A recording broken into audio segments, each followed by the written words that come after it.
Degree তৃতীয় বর্ষ ইতিহাস ষষ্ঠ পত্র এই সাবজেক্টের সাজেশন নিয়ে আলোচনা করব। এখানে খ এবং গ বিভাগের সাজেশন নিয়ে আলোচনা করা আছে। তোমরা ক বিভাগের জন্য যে বোর্ড প্রশ্নগুলো আছে বিগত সেই বোর্ড প্রশ্নগুলো পড়লে পারে সেখান থেকে ক বিভাগ পড়লে অবশ্যই 100% কমন পাবে। এখানে খ বিভাগের 1 নম্বরে আছে খাদিজা রাদিয়াল্লাহু পরিচয় দাও। 2 নম্বর আয়ামে জাহিলিয়া বলতে কি বোঝো, যেগুলো স্টার চিহ্ন দিয়ে আছে সেগুলো বেশি করে পড়বে। এখানে 2 নম্বরটা কিন্তু 100% আসার মতো। 3 নম্বর হালাব খানের পরিচয় দাও।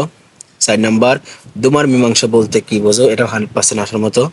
5 নম্বর জেরুজালেমের উপর একটি টিকা লেখো। 6 নম্বর খারিজি কারা। 7 নম্বর ভণ্ড নবীদের পরিচয় দাও। 8 নম্বর হিজরত বলতে কি বোঝো, এটা 100% আসার মতো। 9 নম্বরটাও হিলফুল ফুজুলের কর্মসূচি বর্ণনা করো।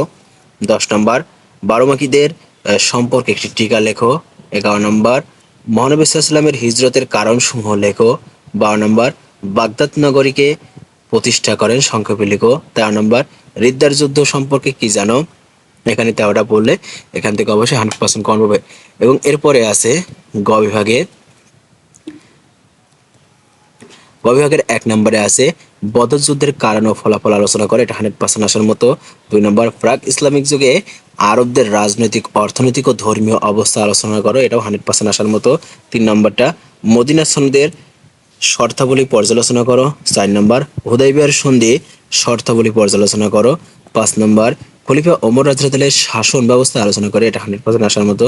6 নম্বর উমাইয়ার শাসন সুদৃঢ়করণে আব্দুল মালিকের অবদান মূল্যায়ন করো।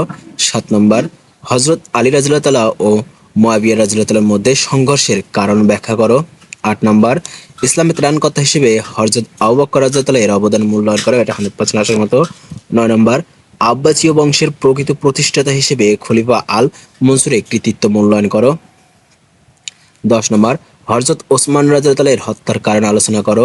11 নম্বর উমাইয়া খেলাফতের পতনের কারণ সমূহ আলোচনা করো, এটা 100% আসার মতো। 12 নম্বর খলিফা ওমর বিন আব্দুল আজিজের প্রশাসনিক সংস্কার আলোচনা করো, এটা 100% আসার মতো। এগুলো পড়লে এখান থেকে অবশ্যই 100% কমন পাবে। এবং পরবর্তী সাবজেক্টগুলো শাসন পেতে অবশ্যই চ্যানেলটি সাবস্ক্রাইব করে পাঠাবে। ভালো থেকো, আল্লাহ হাফেজ।